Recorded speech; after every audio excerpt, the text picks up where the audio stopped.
Hello plant friends, it's Alanya here and welcome to my tiny balcony here in suburban Sydney, where I'm learning to grow cold, cool and intermediate orchids without the help of any accessories or equipment such as grow lights or greenhouses. It's just me, my orchids and Mother Nature out here. If you're new here, welcome, and if you've been here before, thank you for coming back. It's lovely to have you all here today.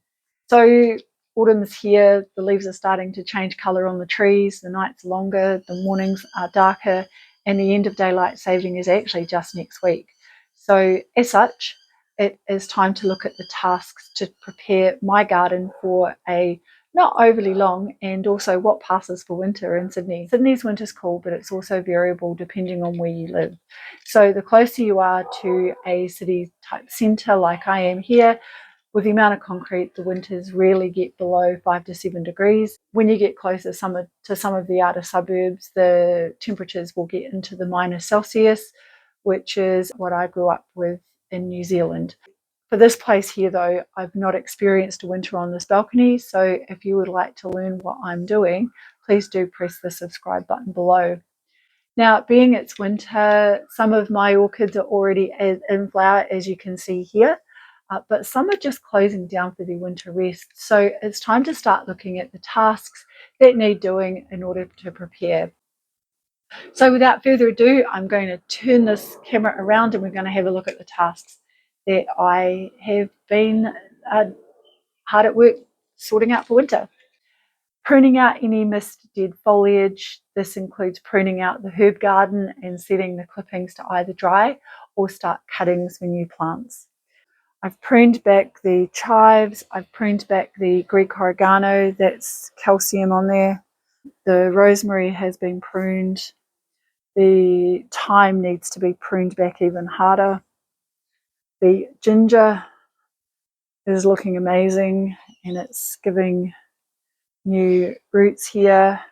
I actually want this mint, so I'm not going to take everything off, but I am going to take a good portion because the husband is going to make a mint cordial with it.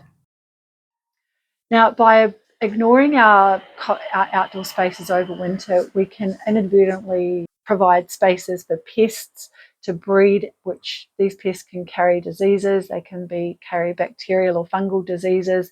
So we want to be looking after that. I also clean behind all of the shelves. I move everything off. I sweep and mop around the bases of the stands. And I also disinfect areas with hot water, especially where I know things bugs like cockroaches have been. And this takes care of any hiding spots and can clean out any egg sacs, which removes the next generation from my balcony. Here in Sydney, the cockroaches are roughly the size of a small dog. So if you were so inclined, you could probably leash one up and take it for a walk, but I'm not that way inclined.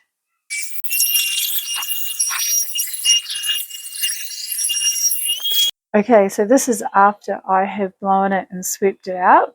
I also treat the perimeter of the floors with a fungicide. The humidity and fungal spores can affect the pot plants, etc. So I like to clear that out.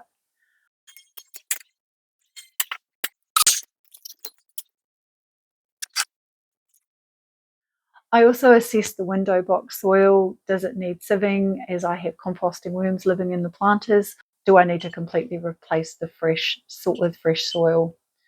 And maybe how much compost I need to get. I also like to plant bright annuals such as sweet peas, so I plant the seeds for these now. But you can also plant your next round of late winter and early spring veggies. And also don't forget the winter flowering plants, either for the native bees and the beneficial insects that rely on these seasonal plants.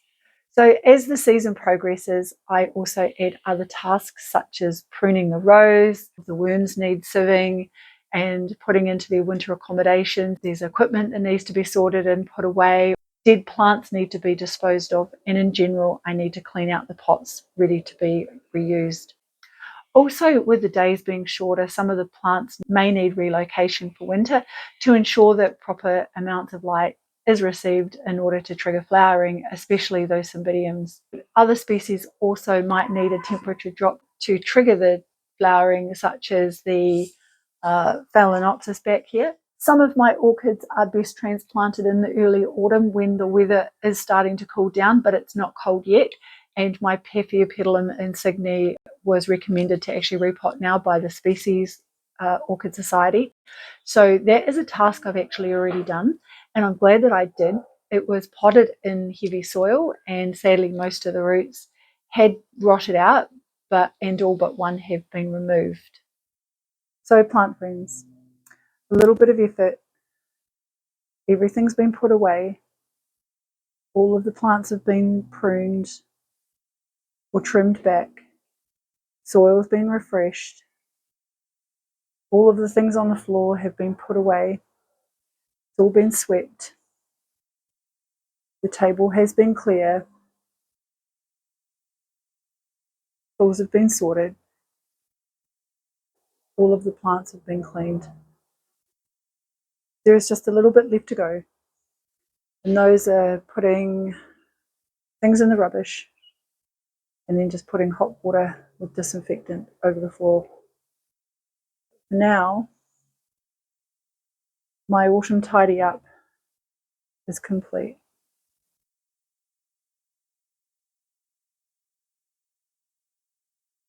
The few extra jobs are the rose to be pruned back, the Blatilla striata to be uprooted and cleaned up and repotted into fresh mix, and maybe a few of the soft cane dendrobiums moved into this position where this one is. But for now, it's done.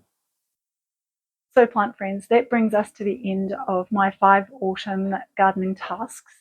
And if you would like to see how my orchids fare in this space over winter, or would like to follow along on an update for my gardening boxes where I've planted my sweet peas, please do press the subscribe button below with the notification bell turned on so that you can be notified every time I upload.